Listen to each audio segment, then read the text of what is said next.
ఊరుకు చెప్పాలి. అసలు ఈ రిపోర్టు రిజెక్ట్ అయిన రిపోర్టు మొట్టమొదటిసారి జూలై 12వ తారీఖున, అంటే ఎవరి హయాంలో, ఎవరు ముఖ్యమంత్రి? జూలై 12వ తారీఖున శాంపుల్స్ తీసుకున్నారు. అంటే ఎవరు ముఖ్యమంత్రి, ఎవరి హయాంలో ఇది? చంద్రబాబు నాయుడు గారు సాక్షాత్తుగా ముఖ్యమంత్రిగా ఉన్న హయాంలో. ఆయన జూన్ 4న ఎన్నికల్లో రిజల్ట్స్ అయినాయి. జూలై 12 ఆయనే ముఖ్యమంత్రి.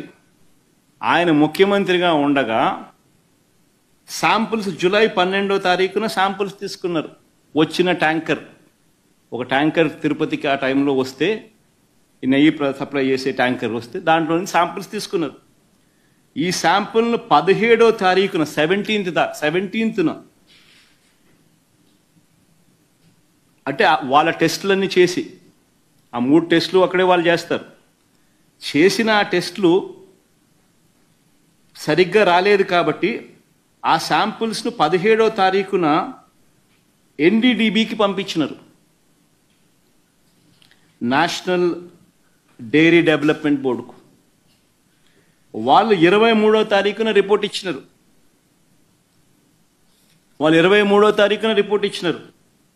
జూలై 23న. అవును, రిజెక్ట్ అయింది. నేను ఒకటే అడుగుతా ఉన్నా, జూలై 23వ తారీఖు నుంచి 2 నెలలు చంద్రబాబు నాయుడు ఏం చేస్తా ఉన్నాడు? 2 నెలల తర్వాత ఇప్పుడు చంద్రబాబు నాయుడు గారి 100 రోజుల పరిపాలన మీద అడ్వర్టైజ్మెంట్ ఇచ్చినప్పుడు ప్రజలు సూపర్ 6 ఏమైంది, సూపర్ 7 ఏమైంది అని చెప్పి ప్రజలు చంద్రబాబు నాయుడు నిలదీస్తూ ఉన్నప్పుడు టాపిక్ డైవర్ట్ చేసేందుకు జూలై 23వ తారీఖున ఇచ్చిన రిపోర్టును ఇప్పుడు తీసి ఆ రిపోర్టును వక్రభాష్యం చేస్తూ ఆ రిపోర్ట్లో నుంచి ఈ మనిషి నోటికొచ్చినట్టుగా, ఇష్టం వచ్చినట్టుగా అబద్ధాలు ఆడడం మొదలుపెట్టాడు. ధర్మమేనా అని అడుగుతా ఉన్నా. ఇంకొకటి ఆశ్చర్యకరమైన విషయం కూడా చెప్పాలి. ఆశ్చర్యకరమైన రిపోర్ట్ ఏంటంటే, పోనీ రిపోర్ట్ ఏమిటి అని ఒకసారి చూద్దాం. ఇది రిపోర్ట్.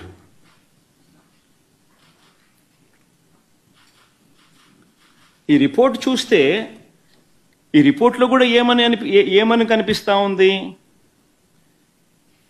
ఇది S value, standard S value ఇవి ఉండాలి. అయితే స్టాండర్డ్ ఎస్ వాల్యూ ఇవి కాకుండా ఇవి ఉన్నాయి, అంటే డీవియేషన్ ఉంది, are falling out of the range. If any S value falls outside the corresponding limits, sample to contain foreign fat అని చెప్తా ఉన్నారు. However, under the circumstances listed before, a false positive result can be obtained అని కూడా చెప్తా ఉన్నారు. What are those kind of circumstances అని చూస్తే, if the sample is obtained from bovine milk other than cow's milk, if the sample is obtained from cow's which received an exceptionally high feeding of pure vegetable oils such as repressed oil, cotton or palm oil, etc. Exception చెప్తా ఉన్నాను. Or if sample is obtained from cows suffering from serious underfeeding, or if the sample is obtained from cheeses,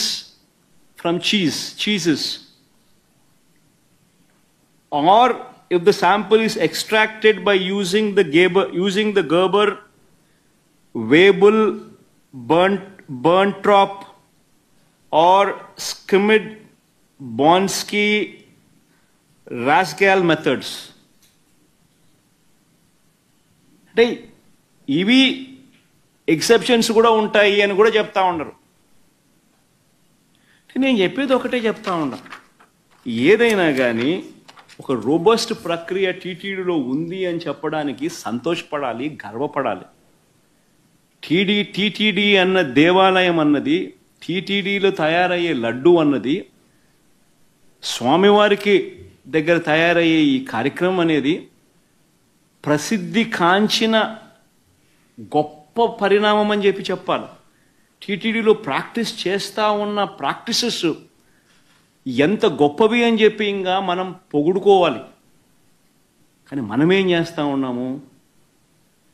ఒక robust ప్రక్రియ ఉంటే ప్రతి వెహికల్ను supply చేసే ప్రతి vehicle వాళ్ళ certificate తీసుకొని రావడమే కాకుండా టీటీడీ ఆ ప్రతి వెహికల్లో నుంచి 3 శాంపుల్స్ తీసి ఆ శాంపుల్స్ పాస్ అవుతేనే నీకు లోపలికి పోయేదానికి పర్మిషన్ ఇస్తూ టీటీడీలో లడ్లు తయారు చేయడానికి ఉపయోగపెట్టే పరిస్థితి ఉంది అని చెప్పి తెలిసినప్పుడు, ఇంత గొప్ప ప్రాక్టీస్ ఉన్నప్పుడు, ఇంత గొప్ప పరిస్థితి ఉన్నప్పుడు క్రెడిట్ తీసుకోవాల్సింది పోయి మనమేం చేస్తూ ఉన్నాము?